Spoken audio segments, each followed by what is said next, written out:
people think of cities as like these government entities that require a lot of big government.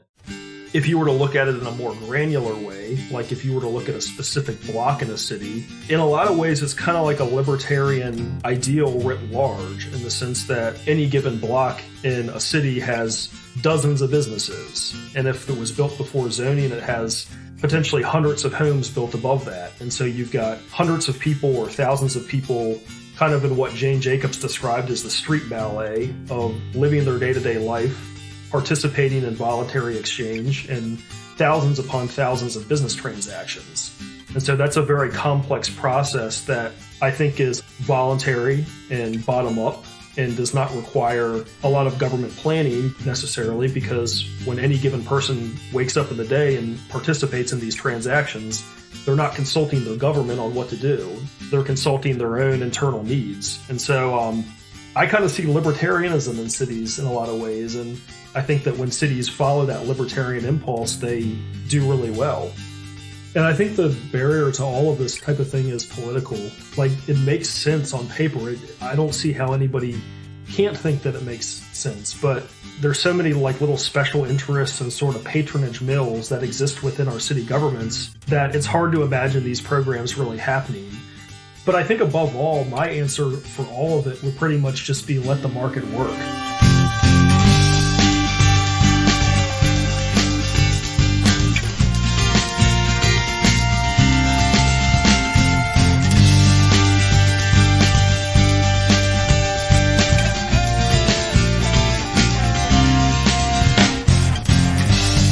Welcome to Ana030, episode 30. We've talked a little bit in the past about the market urbanism movement, most prominently in episode 18, which was a conversation between Adam Hengels, who founded the Market Urbanism blog, and Patrick Schumacher. However, now that we've reached our landmark episode 30, we've been a bit remiss in that we've never really done a proper deep dive into the ideas of market urbanism. The market urbanism movement has been a big influence on us. In particular, I had very little knowledge of the built environment and the planning industry and all that when we first started this podcast. And so I put myself through a bit of a crash course to familiarize myself with a lot of the ideas that were floating around. And it was a huge help to find various writers within the market urbanism movement, because these guys were already saying a lot of stuff from a perspective very similar to our own. I think Adam Hengels is credited with coining the term market urbanism.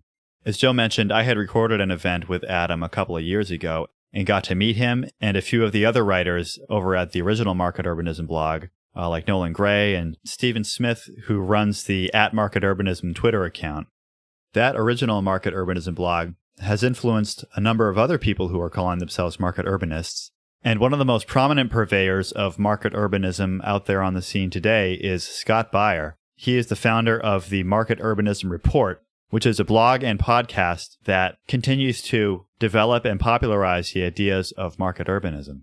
We've been wanting to highlight the ideas of market urbanism for a long time. We invited Scott on to give a broad overview of the concepts of market urbanism, with a particular focus on trying to sort of demystify some of the industry jargon that you might run into if you're following any urbanist writers. Scott has a great resource on his site, which is a post called "What is Market Urbanism?" And this is a list of about 40 terms, which gives a brief explanation of what these terms mean, as well as the market urbanism position on these issues. We initially started the interview thinking that we'd sort of go through this list and give kind of a list of definitions, but once we got into it, we quickly realized that it was much more interesting just to have a free-flowing conversation, rather than to be stopping things and defining terms the whole way through. So if there's any terms that are mentioned that we don't sufficiently explain within the episode, then you can visit our show notes for this episode, which is ana030podcast.com/30, and we'll link to that What is Market Urbanism article.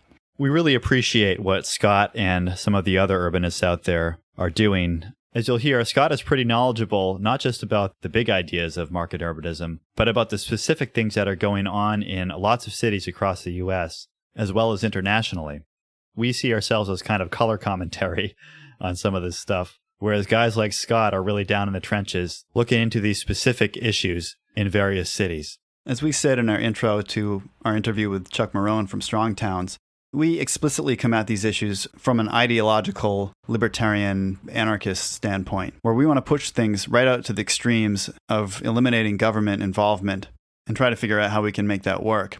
As Scott says in the interview, he's kind of taken the opposite approach, where he's come at things from a much more pragmatic urbanist perspective, looking at specific issues within cities, and that exploration has led him in a more libertarian direction.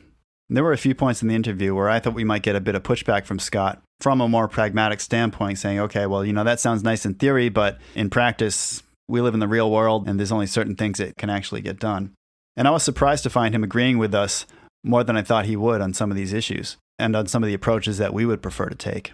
So I think that presents a good example of the argument we've made in the past that urban issues and issues related to the built environment, there's a natural affinity for more libertarian solutions, not from an ideological perspective, but simply because these are the approaches that really work in cities. We started the interview talking generally about what market urbanism is and what that means. Then we broke it down into 3 broad categories of housing, transportation, and city governance. In housing, we talked about concepts like zoning and why it came to be the way it is, whether or not cities have a responsibility to try to preserve property values. We went through some jargon words here like ADUs, accessory dwelling units, filtering, and inclusionary zoning. In transportation, we talked about various forms of private transport that exist and that could exist in the absence of government transit systems. We talked about the challenges of providing and creating right-of-ways without government, and we touched on ways that mass transit could be funded with value capture through transit-oriented development. We discussed how complex street grids can be managed and the importance of pricing not only street use, but even sidewalks and curb space, and the benefits that could have in facilitating both mass transit as well as microtransit solutions like bike shares and scooters. The last category here was city governance, where we talk about why city services shouldn't be run by a government and how they could be better provided by a free market. Then, of course, we need to figure out how all of those services can be funded and monetized without taxation. And we talk about how paid city services could be made accessible to people with limited means. As we're recording this, I've just found out that Scott is going to be speaking at an event with 2 former An-Architecture guests, Patrick Schumacher, the principal of Zaha Hadid Architects, and Titus Gable, the founder of Free Private Cities. Yeah, it's like the An-Architecture Podcast All-Star Game. I feel like we're the ones that really made that event happen. Yeah, we gave them the An-Architecture bump. This is a free live stream event, which is being hosted by Free Private Cities on July 18th, 2020. And we'll put a link to that on our show notes page at anarchitecturepodcast.com/30. So here's our interview with Scott Beyer, founder of the Market Urbanism Report. We're here with Scott Beyer from the Market Urbanism Report. Welcome to An-Architecture Podcast, Scott. Thanks for having me. So this episode is going to be sort of a broad overview of the ideas of market urbanism. So first off, how would you define market urbanism? Market urbanism is the cross between free market policy and urban issues. And so that would be the tagline. To go a little bit deeper beyond the tagline, I would say market urbanism is 2 separate things. On one hand, I define it as a theory in the sense that it's asking how would cities and architecture and placemaking work if it were entirely private, if there were not governments planning cities, but instead it was the work of millions of different private actors working together and following their own self-interest and seeking mutually beneficial relationships. How would cities really grow and unfold and be planned in that context? So the reason I say that's theoretical is that most cities are not run that way around the world. A vast majority of cities are run by the government and planned by the government. Besides just maybe a few exceptions, there aren't really many fully private cities. Beyond just market urbanism as a theory, I also look at market urbanism as a practical set of reforms that can actually be used and applied in cities on a policy level. And so that's the type of stuff that I tend to be more interested in because it's more likely. So it's looking at a city, particularly, and I focus on U.S. cities because that's where I'm from. I'm looking at different U.S. cities in urban contexts and saying, what are all the different ways that they can be reformed, not to necessarily pursue full-on libertarianism, but to pursue maybe market-oriented reforms that kind of push in that direction. And so this reform package that I'm talking about usually deals with housing and transportation and public services. And I know since you're doing a pretty long episode today on market urbanism and what it really means, I know that we're going to be kind of looking into those three categories of issues. Yeah, well, it probably won't be much of a deep dive on any one particular issue, but definitely we'll try to cover the gamut of the issues that are out there. I'm kind of curious to understand how you got into these ideas. Did you come at it from more of a libertarian perspective, or were you sort of interested in urbanism first? How did that all come about? I'd say the urbanism part came first. Living in cities, I spent a lot of my late teens and early 20s living in New York City and a number of other U.S. cities, and becoming very interested in the problems that they deal with, the high housing prices, the homelessness, the sprawl, the way that the automobile dominates the urban landscape and causes all kinds of externalities. I became very interested in why economic development projects were so hard to really get through the pipeline and actually be approved. I became interested in things like, why do so many U.S. downtowns empty out at 5 p.m. oftentimes, and there's not really anything going on after that? And so it seemed to me that there were like certain very problematic conditions that defined a lot of American cities. And so I went through a very prolonged research period, and that's kind of when I became more libertarian, because I began to see that a lot of the problems that do define our cities were caused by the government and were caused by kind of these top-down socially engineered policies that ramrodded cities into being a certain way and that prevented them from being like more dynamic economies. That's when a number of writers became really influential in my thinking. Obviously the early Market Urbanism blog, the earlier one, was very influential to me. Writers like Jane Jacobs and Ed Glazer talking about how markets can better be used in cities. And that's sort of how I evolved into becoming sort of a libertarian urbanist or a market urbanist. Yeah, it's funny because we've kind of taken the opposite tack where we kind of started out more as, just libertarians, and we kind of recognize the urban issues as something that we could kind of get into and have a bit of a focus on our podcast. But yeah, we've come across a lot of those same influences as well. I've read Jane Jacobs, Ed Glazer, and of course all the earlier market urbanism stuff as well. Yeah, part of the reason that we like talking about urbanism as it relates to libertarianism is that we see it as a potential conduit to bring these libertarian free market ideas to a broader audience, because a lot of the kind of things you just mentioned, for one thing, it's very visceral. Like, people live in cities, they see these problems.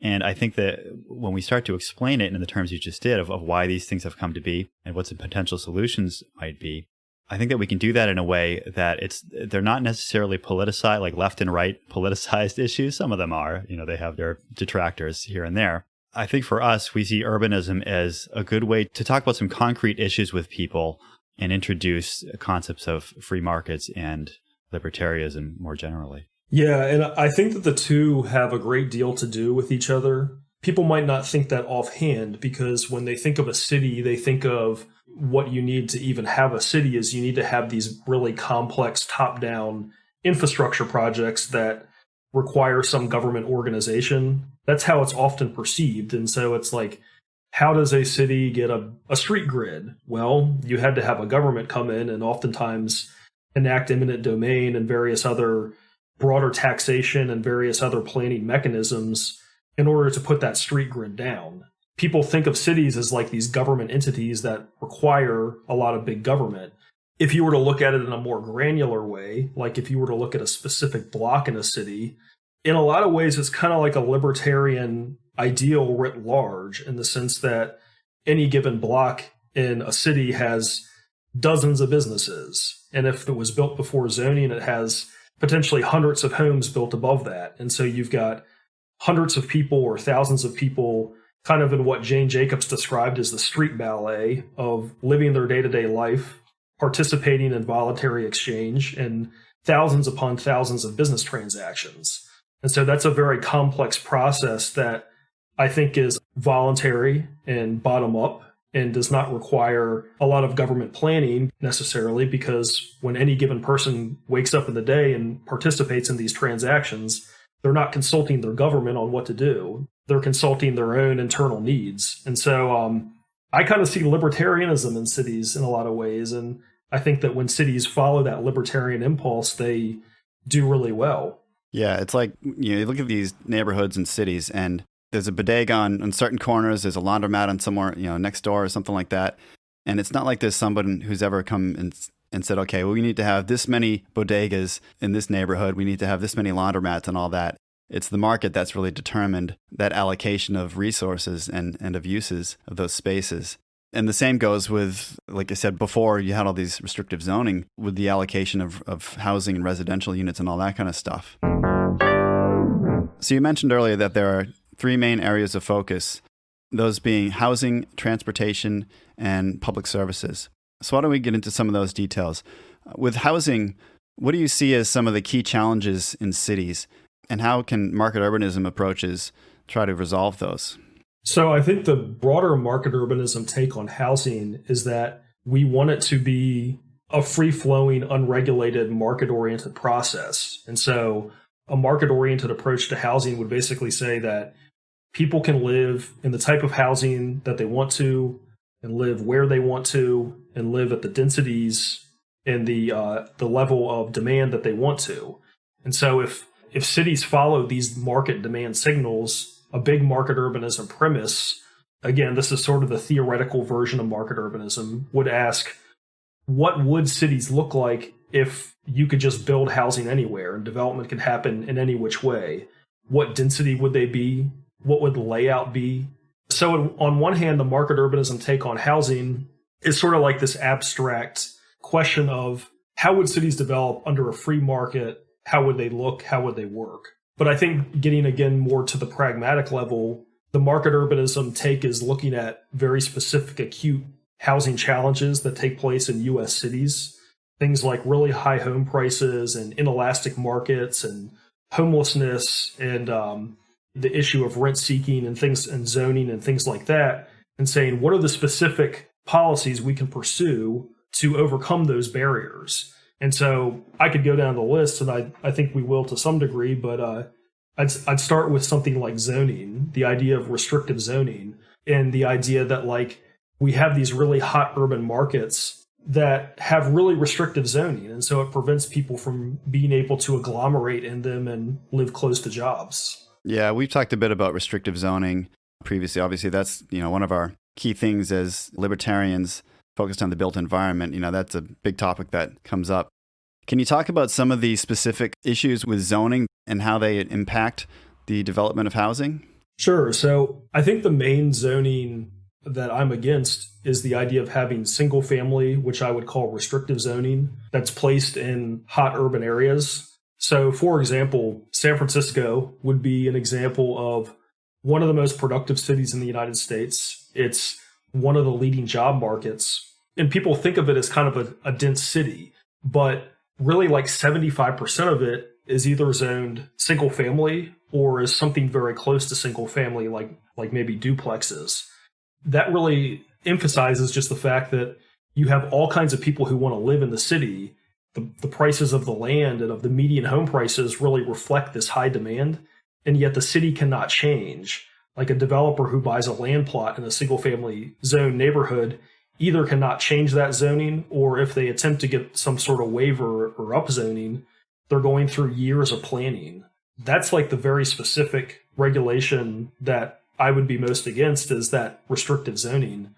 But then if you get into the details a little bit more, you're dealing with things like setback requirements, lot coverage requirements, parking minimums, density requirements, the number of units that can be rented out to non-family members. I mean, it really it goes on as far as all these different regulations metastasizing to completely control how a given lot can be developed.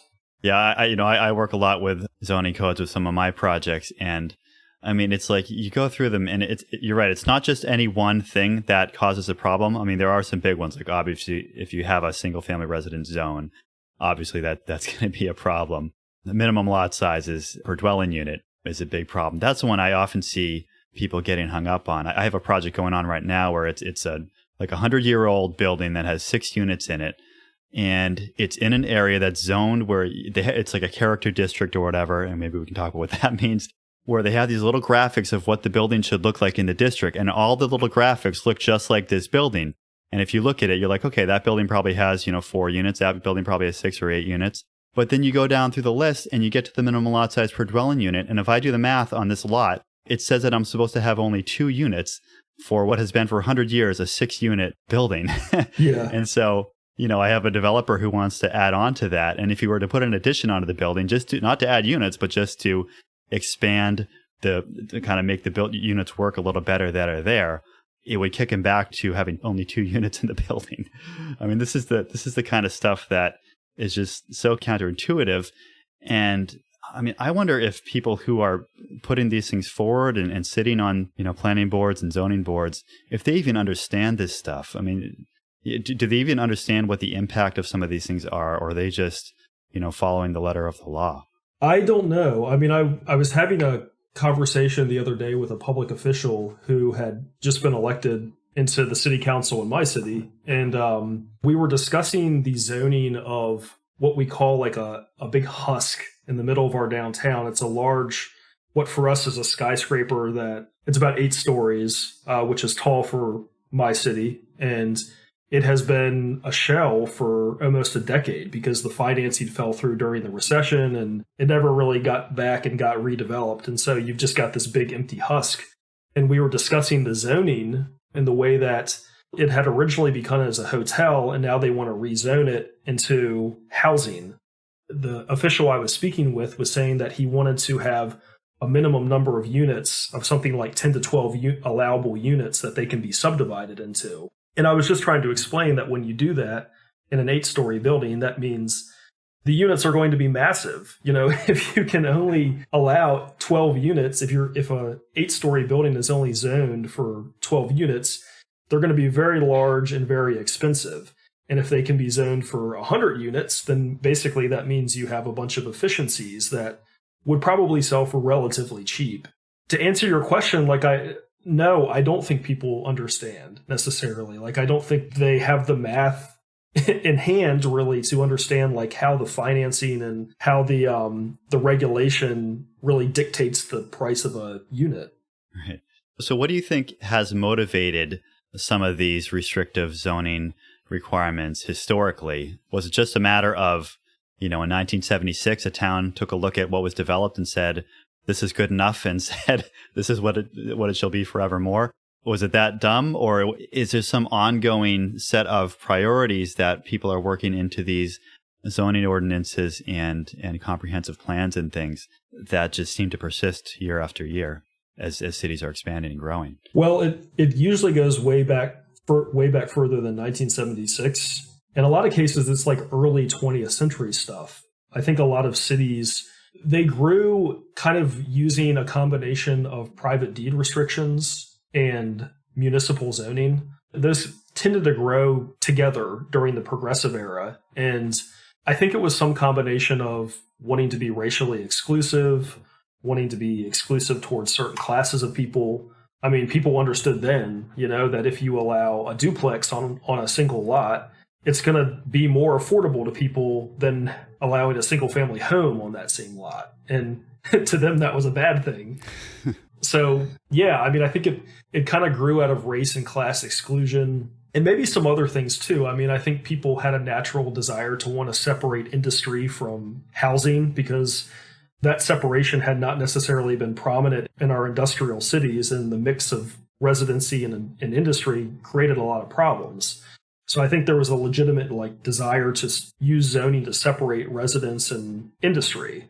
And then I think from there, it just kind of, if you're talking about the 1920s, Euclid v. Ambler was the initial Supreme Court case that legalized zoning. And I think you were looking at some of those things I mentioned there as really the rationales for why it became legal. But then I think in the nearly 100 years since then, it has really metastasized into something that's much more subjective, something that has more to do with how a building looks and whether or not we want to keep this lot a green field or actually have housing there. And obviously the growth of the automobile brought traffic problems. So that became a whole other new reason to restrict housing. And so I think the zoning and the reason for wanting to support zoning is more complex than it was back in the 1900s. What do you think about the argument that cities have a responsibility to preserve property values, which is something that's literally written into some zoning ordinances as part of their, reason for being? Is there any value or meaning behind that? Is that something that cities should be doing? I mean, you kind of mentioned one level where if you have industry going in next to some residences, you could have some kind of externalities that need to be addressed in how one property is affecting another property. But beyond that, we get into things like you said, having a duplex in a neighborhood of single families, the idea that that's going to bring down values in the neighborhood. Do you give any credence to the idea that zoning can and should protect property values? Well, I actually have two answers to that. So I think my belief is that no, it should not. That strikes me as being another case of a certain interest group asking for some sort of regulatory protection that protects their own financial interests, but necessarily excludes other people. And so just as I don't view, for example, I don't view tariffs as a good policy. Like I think that if the manufacturing lobby in the United States said, we want to protect our values, like the value of our own enterprise, so we want tariffs that block foreign automobile parts, say, to me, that's not a valid use of state power and the use of regulation.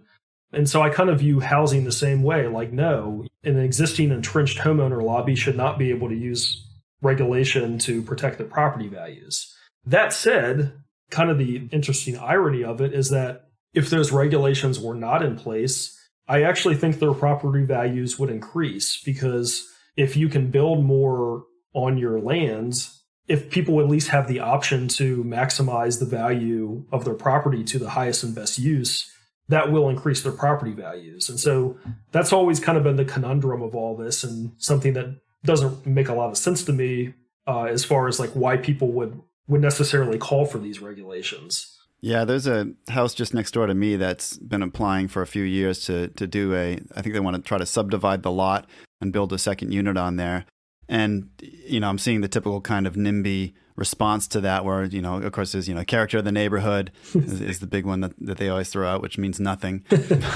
But then, the stuff, like you said before, complaining about traffic on the road. I mean, this road maybe gets like 5 cars a day.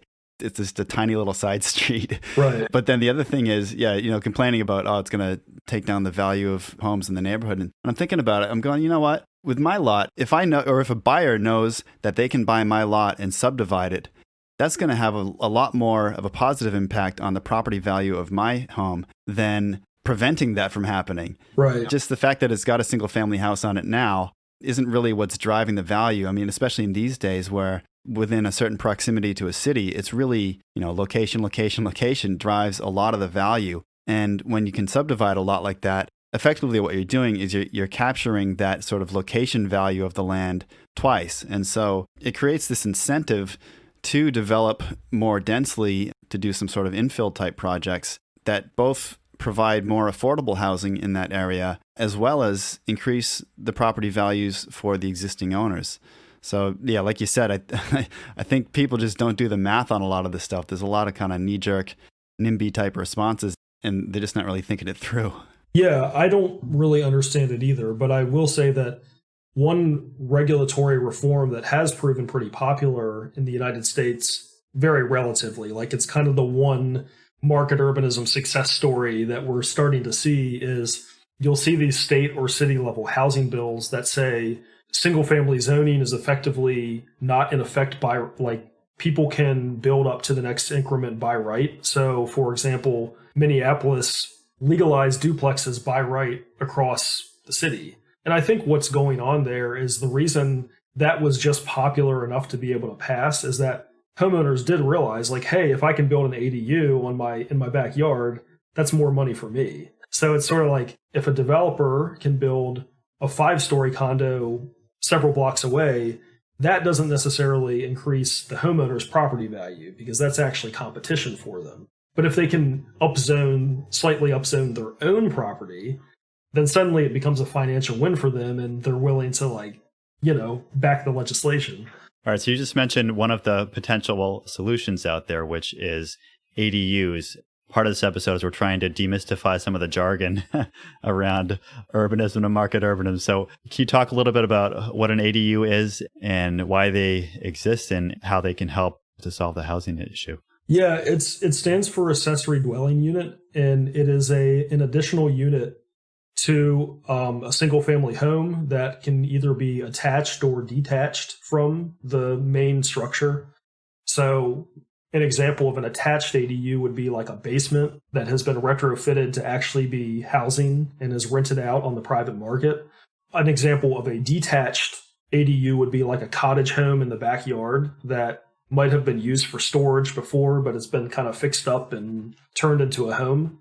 That's one option for more housing. It's not my favorite personally, because it kind of has this ring of like, we won't build proper housing for the millennials, but we'll put them in the basement and that'll be their home. And so it's kind of like a option of last resort, in my opinion, but it's better than nothing.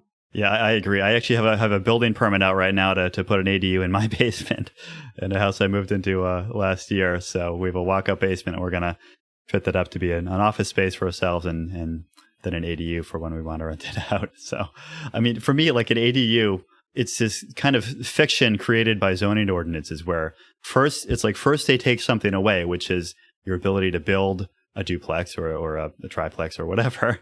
But then they give you back this little morsel of something that you could build called an ADU and say, well, okay, I guess you could have one more person, live on your property. And then they put all these restrictions on it. For me, it had to be owner occupied.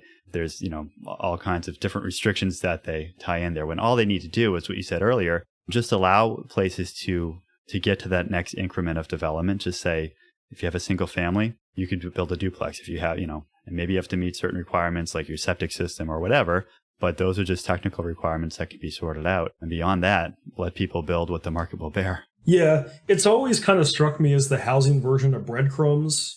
Like, we're just going to sprinkle these down to you. But I mean, anytime I voice this on social media, people get kind of upset because I think there are a lot of very staunch ADU defenders, and they'll say, no, you have to come see my ADU. Like, I just renovated my basement and it's beautiful and like it's ready. It's getting all kinds of rental income. And so it's better than nothing. But I think building more new housing, the more new housing we build, the better quality it's going to be and more spacious and have more modern amenities. So I look at actually like what people would call luxury condos as something that's actually like good quality housing. And the more we build it, the less luxury it will be, and the more people will be able to really like tap into good quality housing. So related to that, let's see if we can get to the flip side of that.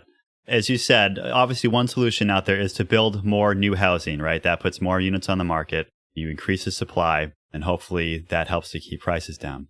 But there's this also, I'll throw out another jargon word here, which is filtering. There's also this idea that there's an important role to be played by existing older housing that's already out there on the market. Can you talk a little bit about how that works? Yeah, and I'm a huge fan of that process. I think that happens in multiple industries besides just housing. In any organic, elastic market for any commodity, the more of something new that you build, the cheaper the older stock will become. So the used car market is an example.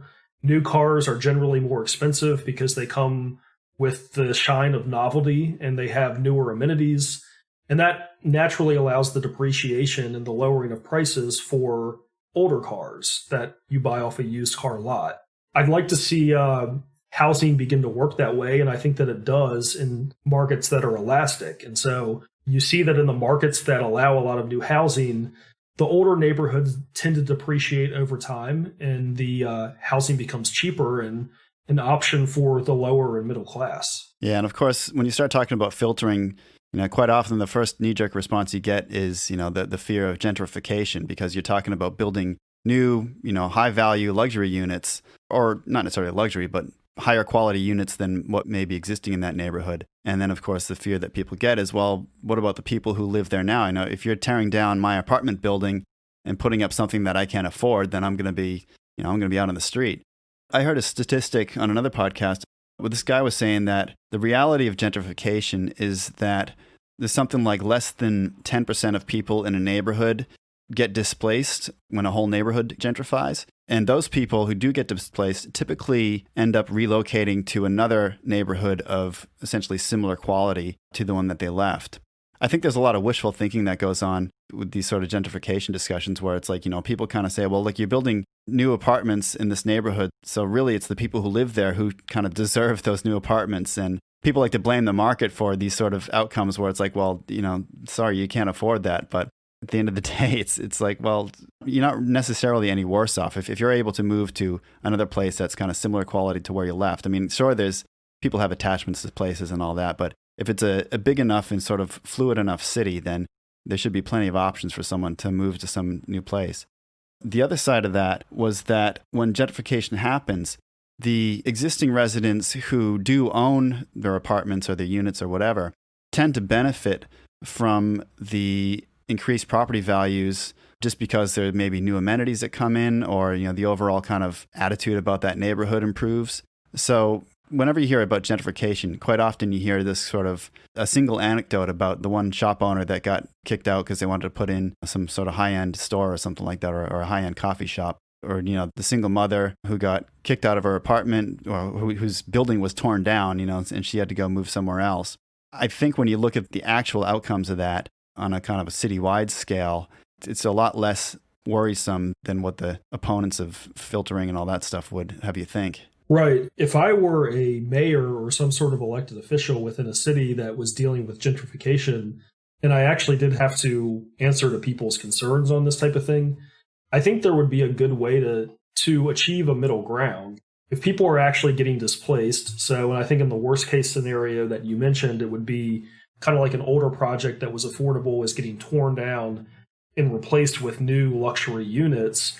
If a city really wanted to be creative, they could effectively say, allow the new developments because we need more housing, but then think up like some sort of voucher program that enables people to stay in the neighborhood if they want to and purchase or rent the new housing. And so that's kind of like a middle ground where you're effectively saying, we acknowledge that you're concerned about displacement and we're going to work with you and maybe give you some assistance to be able to stay in the neighborhood if that's really what you want to do. But at the same time, you can't just say like, your neighborhood is never going to change and nobody else gets to live there because you were there first. And that element of the anti-gentrification narrative seems very unreasonable to me. And so I'm looking for like a middle ground where you can effectively say the neighborhood can change, it can get new development, but the people who want to stay can be assisted in staying in the neighborhood. Yeah, and another thing you see a lot related to this issue is things like inclusionary zoning, where actually maybe I'll let you talk on that and kind of define what that is and how it works. Yeah, inclusionary zoning, I've called it rent control 2.0. It has some of the same elements. It's rent control in the sense that it's a price control, which price controls in standard economic theory don't work ever anywhere. But yeah, the effect is that you tell a developer they can build by right to a certain level if they provide a certain percentage of units as being affordable. And what it has been found to do is, like with any price control, it ends up just discouraging housing supply. Having to account for those underpriced units really hurts the developer's bottom line and prevents the project from being able to pencil. And so there actually is economic literature showing that is the effect, that inclusionary zoning actually does lead to less housing than otherwise would happen. Even in the case when the housing does get built, what it just causes is for the market rate units to be more expensive because the developer has to make up for the losses some way, and so they just upcharge the market rate units. And so it's not really accomplishing anything. It's just kind of like it's forcing one group of people to subsidize another group of people.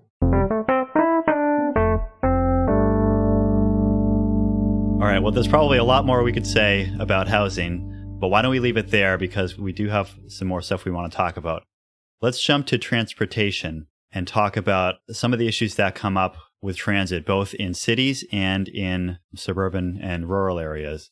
How should market urbanists be looking at cities and the way that transit should be functioning? Because I think there's kind of a tension here for us market urbanists, where on the urbanist side, we see the need and the value of transit systems. But then on the market-based side, we don't see very many transit systems, at least in this day and age, that are products of market processes. you want to talk generally about that? And then maybe we can jump into some specific modes of transit and some of the issues with each of them. Sure. And so I think, again, kind of like what I started with housing, I'll go ahead and give the philosophical market urbanism take on transport at a philosophical level.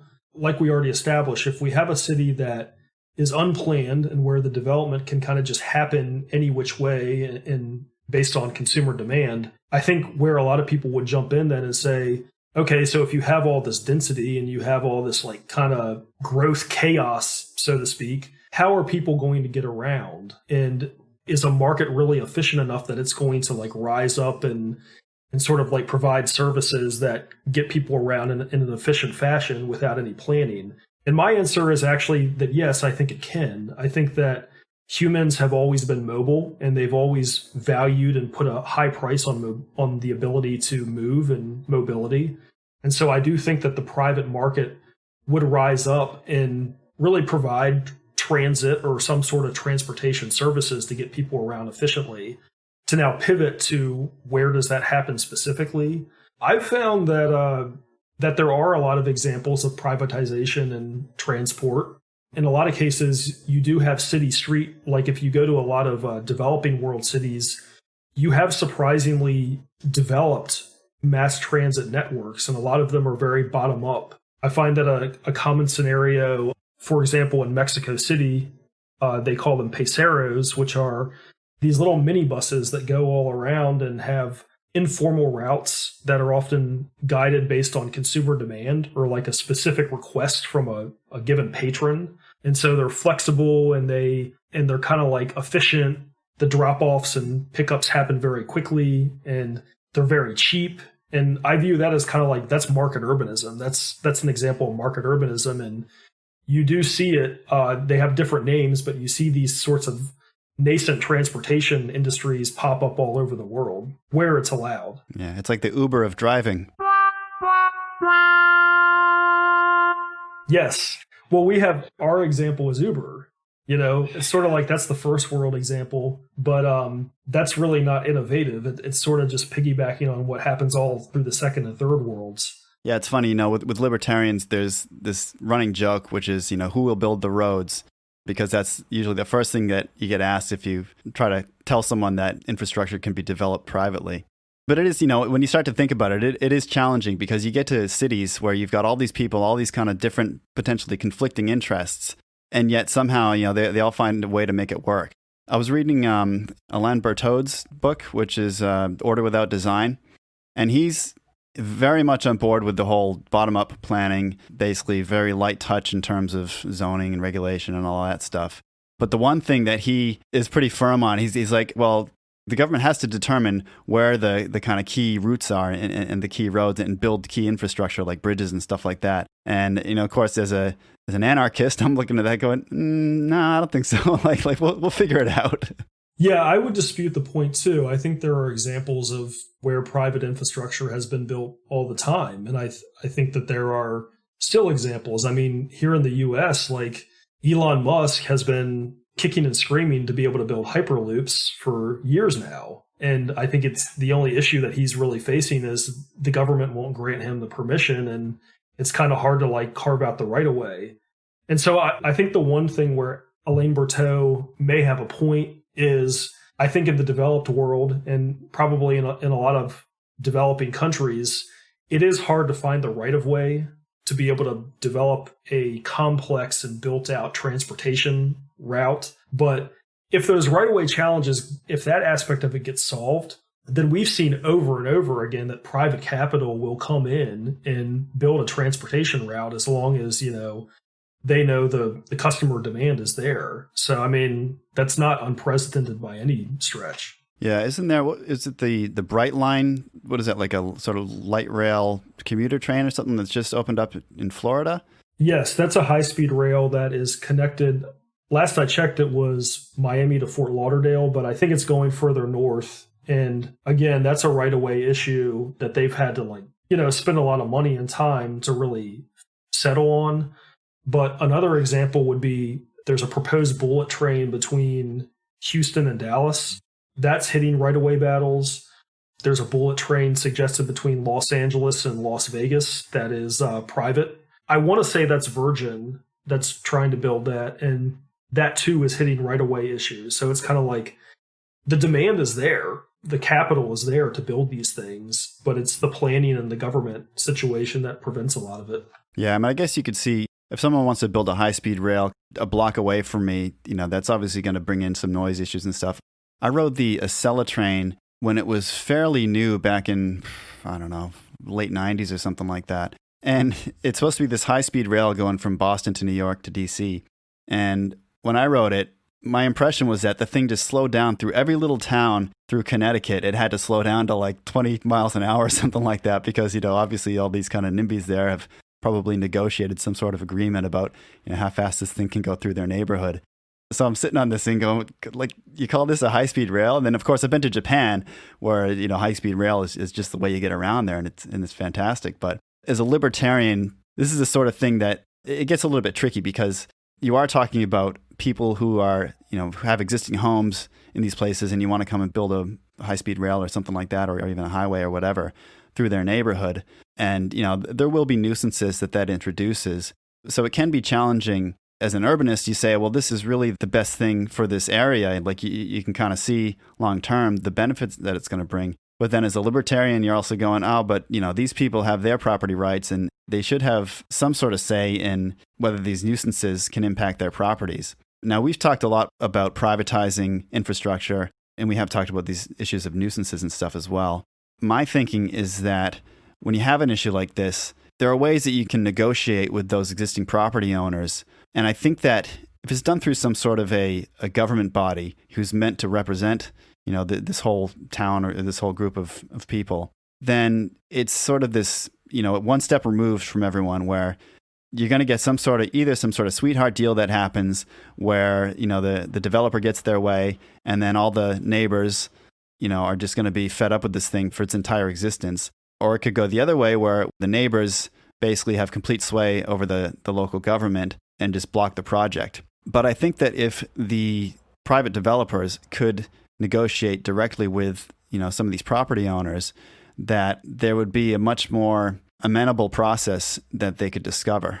Yeah, and what you described is Coase theorem, the idea that private interests are going to be more efficient at negotiating that sort of thing than, like you said, a government body that is subject to regulatory capture and various manipulations and bribes that are going to bring inefficiency into the process. The Coase theorem effectively says, if you want to obstruct somebody from doing something, you have to be willing to pay for it, or they have to be willing to pay you. That brings a sense of like what the actual value of the negotiation is and the demand that they're making. Yeah, and you get people talking about these Pigouvian taxes and stuff where it's like, I think Pigou was influenced by Coase or vice versa, I can't remember. But the idea is that you have a judge basically determine like what is the financial impact, and then essentially that developer has to pay a tax. And theoretically, I guess that somehow goes to the owners as a benefit, but I think in practice that's seldom the case. Yeah, I mean, there can always be some kind of trade-off of benefits and mitigation.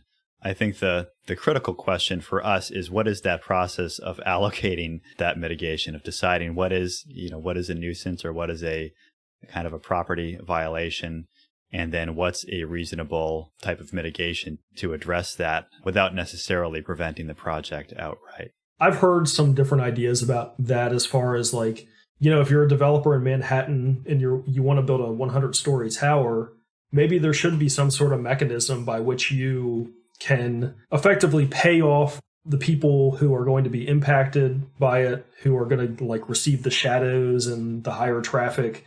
And, maybe like you can pay them a stipend to cover for the impacts, but then the actual ability to build a tower is still by right. And so it's a more efficient process. But I guess I'd probably err more toward the side of they should just be able to build the tower. and if you live in New York City, you should just accept that there is going to be towers built next to you because you're living in a dynamic city where many, many people want to live. And so I get the libertarian argument for wanting to have some sort of Coase-related paradigm, but I guess I'm more of just the mindset that things should be allowed by right. The other example you use is the high-speed rail. of what happens if somebody's living in a quiet community and then suddenly a high-speed rail goes through it. Well, I would actually argue that the high-speed rail is probably going to dramatically increase your property values. If a high-speed rail exists, there's probably going to be a big demand for building densely around it. And so if you don't any longer want to live near that area, you can sell to a developer potentially for a massive windfall. And so I'm not really viewing you at that point as a figure of sympathy. Like, you just got a huge windfall because you were lucky enough to have a home near a high-speed rail route. So, I mean, I guess that's kind of my perspective on that. Yeah. And that kind of gets into this idea of like transit-oriented development, where when you do put in this infrastructure, it actually incentivizes more dense development around, let's say the train stops. Well, yeah, I think that's I generally am a huge fan of that, and think that we don't really do it enough in the US. I think a lot of Asian cities have really mastered this idea of what they call value capture. And in some cases, the train companies actually own the surrounding land plots, and then they develop them really densely, and that becomes a form of revenue that then it's kind of like a feedback loop where the revenue from the development gets thrown into improving the train service, and then the train service is improved, so it increases the value of the development. To me, that's a very sensible whole way to go about urban development. And I think in the US, we have not really pursued this very much. There are whole big transit agencies like New Jersey Transit and MTA and SF BART that do actually own a lot of the adjacent land to their stations, but the regulatory hurdles prevent them from being able to densely develop, or in other cases, the agencies just aren't well organized enough to be able to develop it themselves. Well, nor do they have the incentive to develop it because they're not necessarily, motivated by profit, evil profits like a business might be. So I think some people would see developing and selling government-owned land as kind of selling the family silver, right? That they're giving away something that everybody owns. And if they're just developing that and selling it off, then there's somehow a loss there for everybody else in the city. Yeah, and I had one more thing I wanted to say about transportation that we were talking about earlier, which is that if you do accept the theory that Alain Berthaud advanced, that infrastructure does have to be public, and that there does have to be some sort of public authority carving out right-of-way, I'll actually meet him at that point and say that he probably is right in a lot of contexts. Like in a lot of existing cities that are already quite built out, it probably would be very difficult for a private company to just come in and build a new road or build a new high-speed rail. But I think the other side of that coin, which I think libertarians should think about then, is if you do have this public right-of-way system, how then do you manage it in a way that is market-oriented and kind of libertarian-oriented? And so I think that 90% of that really boils down to how do you charge for it? And so I'm very much of an advocate of say, if you have a street grid in a city, that you should not just give away some of the space for free parking, and you shouldn't just give away other space for free bus lanes, and you shouldn't give away other space for free single occupancy vehicle lanes. It should all be priced based on market dynamics. And what I think you'd get is a lot of variation in usage, because I think that different cities have different needs and different consumers are willing to pay for various activities. And so you'd see a lot of really dynamic and innovative changes in how space is used in cities. I think a lot of the on-street parking would just completely disappear. And you'd probably have a lot of that space would be transformed into lanes for buses, because I think a bus full of people who want to get someplace quickly are going to outbid just a handful of car owners who want free parking. They're going to be able to outbid them for that space. And so I think you'd see a lot more, again, it's not full libertarian. You still might be paying that money to a public bureaucracy, but even the market-oriented nature of the space would potentially bring a lot of efficiency. Yeah, we would actually agree with that. We've made some arguments about public space generally and how libertarians should think about it, especially as we think about privatizing public space. And we actually don't like the word privatization here because it implies that it becomes private access as opposed to what is now public access. We like the word divestiture, which implies that you're changing the ownership. but it doesn't necessarily mean that you're making that somehow exclusive or like, a gated community of a road network. Yeah, you'll have to educate me on that because I haven't really thought a whole lot about the quote unquote privatizing the public space. Yeah, I mean, generally, it's kind of what you were just saying. It's thinking about having some form of more public entity, whether that's something like a co-op or a land trust or something, where people who are now occupants of the city who feel like they have an ownership stake in these public spaces and things like roads and even infrastructure, that you could imagine creating some kind of a container, a public entity that everybody could, if they want to, have an ownership stake in, but that becomes divested from government. So it's no longer being funded by taxation and, being enforced through imprisonment. It becomes operated more like, let's say, like a co-op electrical utility or something, right? Where maybe the users are able to become owners of it and they have a set of rules and policies that they follow, but it's divorced from the entity that we nowadays know as the government. And in that sense, it can then become more specialized so that that group of people who's in charge of the roads is not the same group of people who's in charge of the sewer system or the schools. Right. So that's kind of the broad idea there. Another thing is that the process you mentioned where, let's say under government ownership, if you get things to a point where you do have this market pricing of street space, then that actually becomes a bit of an incentive for some sort of private owner to come in and buy that asset, and maintain it long term, because then they can actually see what are the potential revenues that could be generated from this space. So, libertarians always kind of like to dream about how do we get from what we have now to a more kind of free market libertarian society. And I think that that's certainly a valid step along the way. If you could convince these local governments of the benefit of using proper market pricing, that then they would actually be able to value those assets and understand what they're really worth. And then, in that case, if we got to a point where it was socially acceptable to privatize some of these assets, or divest, I should say, some of these assets, then you've actually got market pricing there that investors can refer to.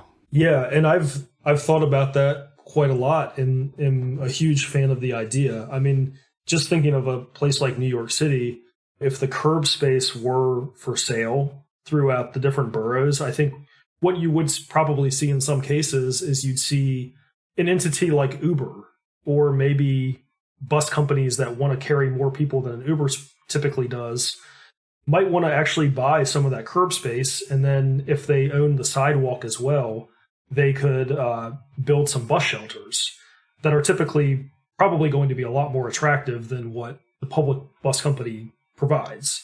You'd actually address a lot of problems there because a lot of Ubers are now having to double park because they don't have anywhere to pull over. And so I think from their own interest, they would want to have curb space that they could pull over into. And they would also want to have a bus shelter that is viewed as something that is like attractive for their users. And so I can see that sort of transaction taking place all the time. I mean, you could have everything from bike share companies that everybody complains now that their bikes are getting littered all over the sidewalks. Well, if bike share companies could purchase some curb space on every block that is now used for free parking and put a bunch of bike storage, they might view that as in their own interest and they might do it. So, yeah, I'm a huge fan of that idea. Yeah, exactly. And with this whole thing with the bike share and the scooter share and all this stuff that's going on these days, everyone complains that, there's just these scooters littered all over the sidewalks. And it's like, well, yeah, it's a tragedy of the commons. It's economics 101. It's that's what's going to happen when you have this space that's not owned, it's not allocated, then people are going to use it in whatever way they want to. And so, instead of actually having a kind of system like you just described where the different users can pay for certain uses of that space, you have these governments coming in with these sort of draconian regulations and restrictions, or even kicking out any businesses from operating like that in their cities, which of course it doesn't benefit anyone, because these scooter companies do benefit people, like people do seem to like them. But you get to these things where they've got to have a contract with the city, otherwise they're going to get kicked out of the town or whatever. And then of course you end up with these sort of monopoly situations where it's like one scooter company comes in and gets this contract with the city, and then essentially it's to the exclusion of any other scooter companies from coming in and doing the same thing. And that is exactly what has happened in a number of cities. And so the result is that you have these nascent industries that in a lot of ways are very publicly beneficial in the sense that they're better for the environment. They take up less space and they're efficient. And so you want these services to scale because they reduce the reliance on the automobile, but they simply haven't been allowed to scale because of exactly the arrangement you describe. There's no existing right-of-way for them, and the cities are not creative enough to develop a right-of-way that will accommodate them. What we're describing makes sense as far as the privatization or D something that you described. Well, actually, we've got this word we've created called destatalization.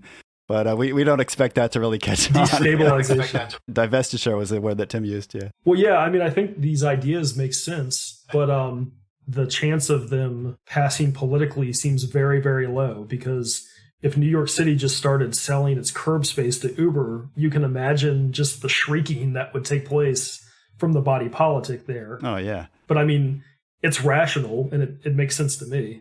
Well, and the thing is, I lived in Boston for a little while when I was in college. And for a little while, I had a car down there, and I just park on the street. But it would take me, I'd get home from work, and it would take me an hour to circle around, waiting for someone to pull out so I could get a spot on street parking. And it's sort of two things. So there's this free street parking, more or less, which kind of gives you the illusion that you can access that space and that you can use that parking. But of course, it's free, so it gets used up very quickly. Even when you've got these residency passes and stuff, quite often I think those are oversubscribed. And then as a result, because there's this free parking there's no market incentive to build a private car garage or something like that, which would really be a better solution in most of those cases. So what you end up with is you have these massive car garages in certain neighborhoods where if you had a more market-based approach, maybe you'd have a small car park sort of on each corner to service those local residents. Yeah, and that's the type of thing that would probably never be allowed by the zoning. It's not exactly easy just to build a small commercial garage in the middle of a residential neighborhood.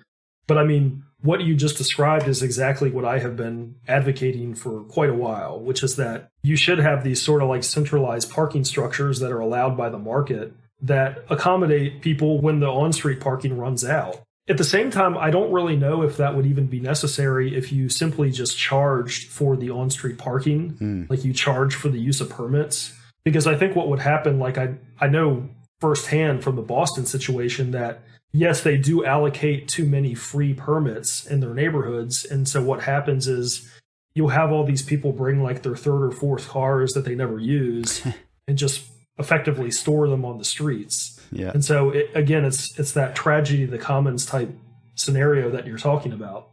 What would you say to, let's say, an opponent of getting rid of street parking, which might be a local business owner, somebody who has a shop front on that street who wants people to be able to come and park out in front of his street and be able to easily walk to his store. And not only that, but he's in a place where, if we get our way, where whoever built his building wasn't required to provide parking for those tenant spaces. How would you address that? I mean, what's the answer for that guy to make sure that these businesses that we want to be walkable, accessible businesses with lots of other businesses just like that around them, that in this day and age, they're going to need parking somewhere, and we might not necessarily want to fill up our downtown neighborhoods with parking garages. How do you balance that? Well, I think the first step would just be to cite the market price of that space and ask the business owner if he wants to buy that space. And we'll see how valuable it is to him. Yeah. I think when something has been provided for free, it's easy just to say, this is what I need. But I think that's the beauty of market pricing, is you actually do see what somebody needs or is willing to pay. I don't know. I've always kind of found the complaint a little odd anyway, just because I think in these urban contexts where a given storefront owner may only have a space or two designated for parking for them, usually there's other forms of customer base going on there. It's not like the suburbs where almost 100% of your customers are going to be arriving by car. Usually in the urban context, a certain percentage of them arrive by transit and don't need to park. A certain percentage of them walk to the store. To take, I'd say, maybe the most absurd scenario would be if you're a storefront owner in the middle of New York City and you're demanding that the parking right in front of you remains open just for you. That kind of has an absurdity to that argument, because the reality is that if you're in Manhattan and you're a storefront owner, a vast, vast majority of your customer traffic is not coming and just parking in that parking spot. It's going to people coming out of the subway, walking, biking, etc. There's sort of some second and third order effects here too, where once you actually get to the point where you're pricing the parking and essentially increasing the cost of using a car to access these places, then that's actually going to make some of the other transit options look more attractive just to the users. So, and to me, driving into Manhattan or even downtown Boston, my take is that, drivers in Boston are jerks, but drivers in Manhattan are just insane. So it's like that alone, like I would not want to drive there. But there's also this, once you start pricing this stuff properly, you get these market incentives that should incentivize other forms of transit to win out in some of those areas. Yeah. And I think a third dynamic beyond just what you just mentioned is the idea of the less space you're having to dedicate to automobiles and parking, the more space you can dedicate to actually beautifying the streets. And so that can have the effect of increasing property values and increasing customer traffic. And so the interesting thing is that there are some businesses that get this, and usually they come in the form of coalitions. So there's like a lot of business improvement districts where a cluster of businesses have paid a special tax. And a lot of times those taxes go towards street beautification. So it's removing automobiles from key areas and widening the sidewalks to, say, make more room for the pedestrian or plant nice shrubbery or install public art. And so that's what actually makes the neighborhood more attractive. No, you can't go and directly park in front of the business. You might have to go to a garage. But when you get out and walk, you're seeing a more beautiful streetscape. And that makes you actually more likely to patronize the business than the other way around. We're seeing some of these developments happening these days where cities are like closing down streets to cars, either restricting it to maybe just, public transit only or bikes only or walking only or something like that. What's your take on that sort of stuff? Well, yeah, I think to me, it's certainly something I personally prefer. And it seems to make a lot of sense in the age of coronavirus now, where because of social distancing measures, a lot of restaurants don't necessarily just want to pack their people indoors. They want to have like outdoor seating and enable people to socially distant and be outside where they're less likely to catch coronavirus. And so you are seeing these retrofits where some cities are adapting and actually allowing the seating to go outside and taking away some of the parking spaces. But I think above all, my answer for all of it would pretty much just be let the market work. Let the consumer decide, have a market-based pricing system so that the businesses themselves kind of like decide and then pay for what they want to use that public right-of-way for, and then let the consumer respond. Just let the chips fall where they may and see what happens.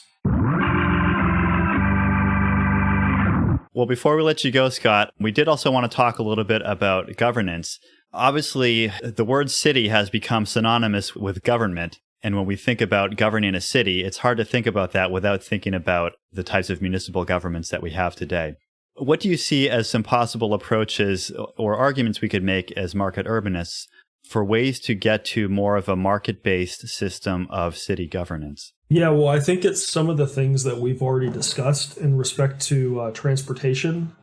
The idea that city services should not necessarily be government run, that we should explore ideas of privatization or at least kind of push in that direction. So I think some examples that I could cite here of real world examples would be something like a charter school, where rather than having the big public monopoly school, you have a charter school, which is still publicly funded, but has a different governing model and is not like subject to the rules of the larger bureaucracy. Other examples could be, like finding public space or public right-of-way and I guess decoupling it from the idea of being government run, but instead being sold off to private companies or private interests who will use it in a more efficient way. Other examples of market urbanist style city governance would be things like value capture. So I'm a huge fan of the land value tax.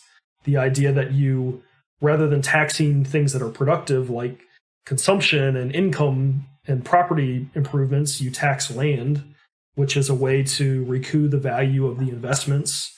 I view it as being a more market-oriented way of like effectively saying, this is the value that has been sunk into this land. by various public and private investments, and we're going to recoup that sum and invest it back into the public.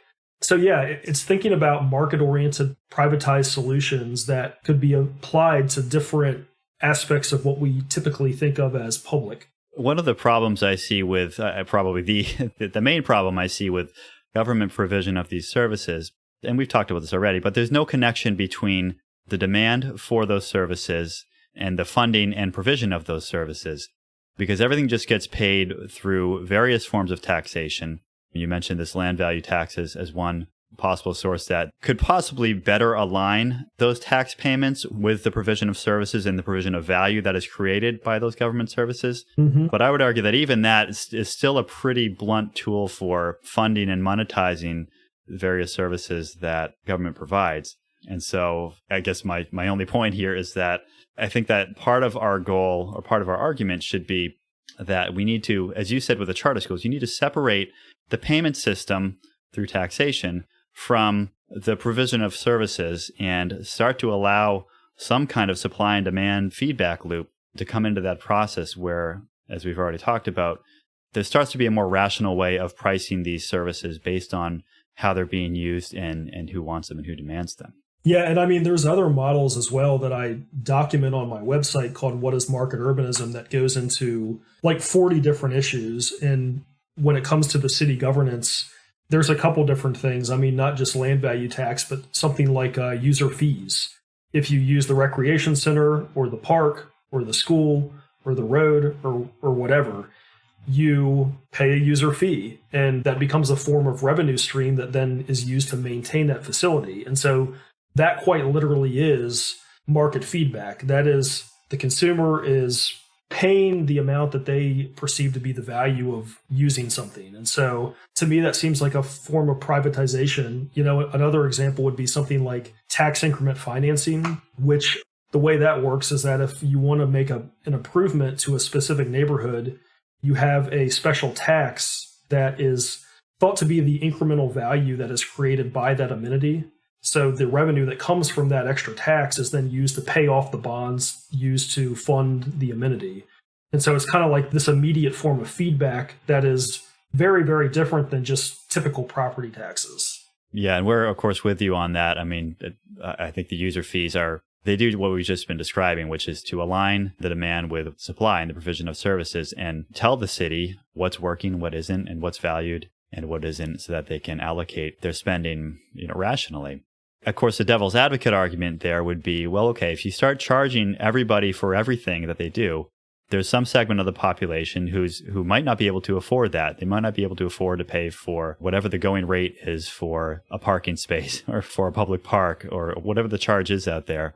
So the concern would be that you start to create this kind of two-tier system of people who can pay for all these services and people who can't. What would you say to an argument like that? Well, I think I think a lot of that is really settled by things like guaranteed minimum income, which I'm not necessarily an advocate for, but that's a lot of times people advocate for something like that so that people can have their basic provisions. But I also look at the voucher model as you distribute vouchers to people who are below a certain income threshold, and then they use it to buy the public services that they want and that they value.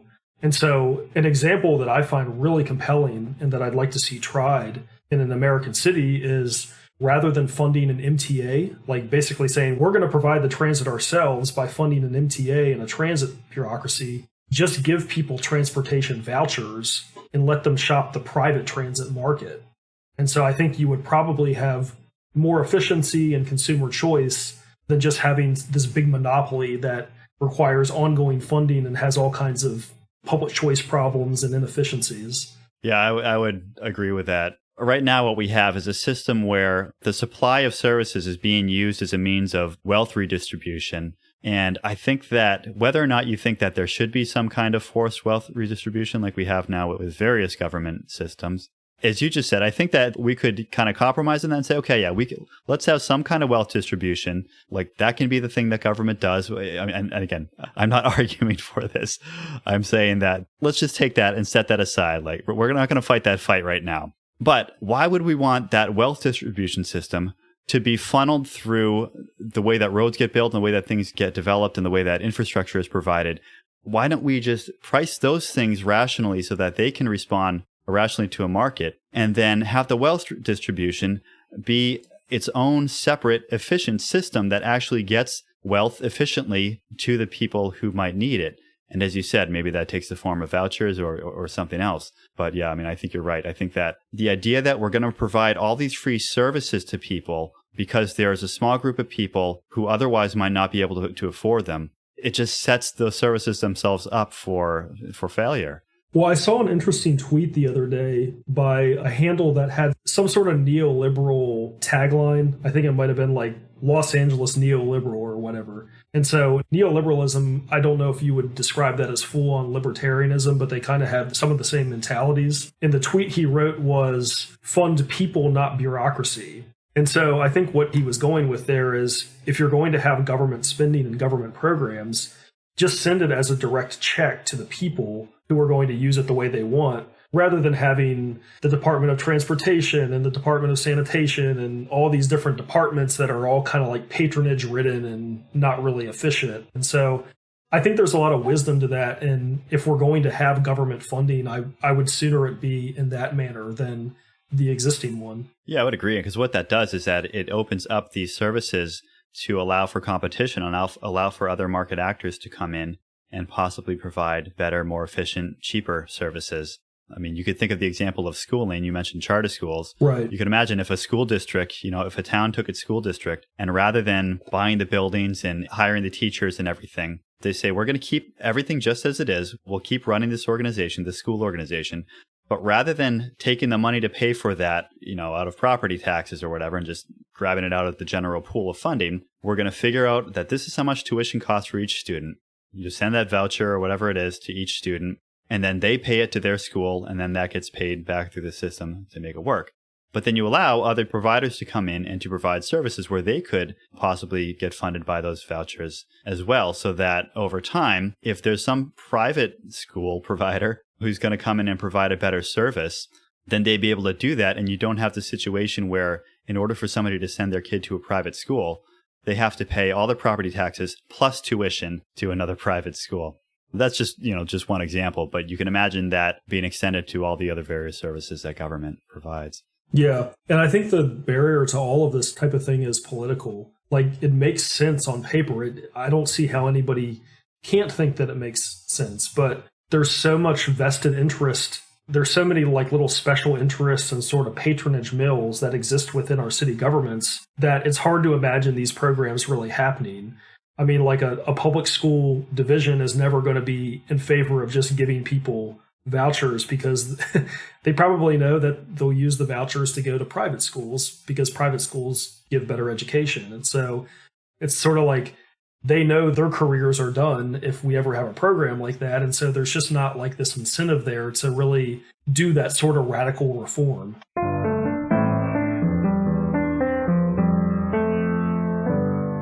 So Scott, just to wrap this up here, what do you see as the impact market urbanism is starting to have in the world of development? You mentioned, I think, one or two success stories earlier. Do you see this as something that people are starting to become aware of and to understand, or are you seeing pushback from certain segments? I think at this point it's more of an idea. I think it's more in the idea stage. And market urbanism is not the only organization or movement per se pushing these ideas. Like, you've obviously got the YIMBY movement, which is far more further along in their development and kind of funding. And they're pushing the same message of basically, we need more housing, we need more density, we need to legalize cities and allow transit and all these kinds of things. The Strong Towns movement kind of has some of the same messaging of, we need to have more efficient use of land so that our infrastructure bills are not making us insolvent. There's some overlap there with market urbanism. Congress of New Urbanism also, they're very much against the idea of having Euclidean zoning that effectively forces sprawl. And they're very into the idea of like changing the zoning codes to allow more flexibility and density and form and urban-based design. So yeah, obviously in architecture would be another, like you're an outlet that is advocating for these types of things. So I think at the level of general advocacy, there are a lot of people saying we need better cities and we need better laws or less laws to really allow cities to be great. As far as like the actual tangible policy, I don't really know that it's really too far along yet. We're seeing some state level bills that try to make more housing legal by right. There's just a lot of political resistance and inertia to really making these mainstream. And so I'm kind of in it for the long haul, and I'm really like passionate about the ideas and really interested in gradually seeing this change, I guess, over the course of years or maybe even decades. It's certainly an inspirational movement to us anyways as libertarians. And I think you mentioned strong towns, and we had Chuck Marone on recently. Well, recently for us means like a year ago, but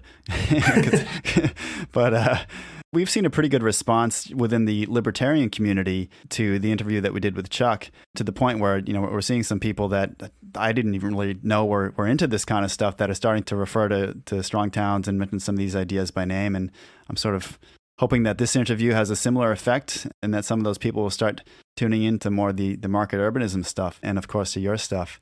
So, Scott, do you want to give us some plugs? Where can people find your work? Sure. So my blog is marketurbanismreport.com, and we publish an article every week and usually a podcast every month. We also have social media threads on Facebook. We have a Facebook group, a Facebook page, a Twitter handle, and an Instagram handle. And if you're going to follow one of them, I strongly recommend the Facebook group. That's become kind of like the hub of the market urbanism movement. There's posts every single day. There's a lot of conversation and ideas floating around on that group. And so if you had to follow one, I recommend that. Well, thanks, Scott, for joining us today on Anarchitecture. We really appreciate it. I think this will be a really good conversation for our audience, and hopefully some of them will go and check out all of your great work as well. Yeah, thanks a lot. I enjoyed it.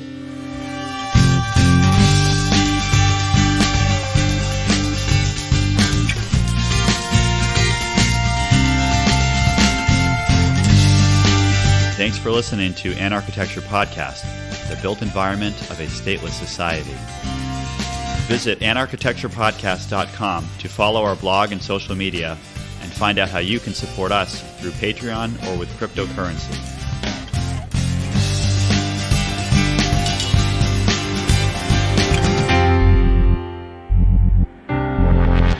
So first of all, how would you define market urbanism? God, I can't speak. It's 8:30 a.m. Like I haven't had a breakfast yet. Did you want to get into any of these? You've got these big picture questions. Do we want to sort of?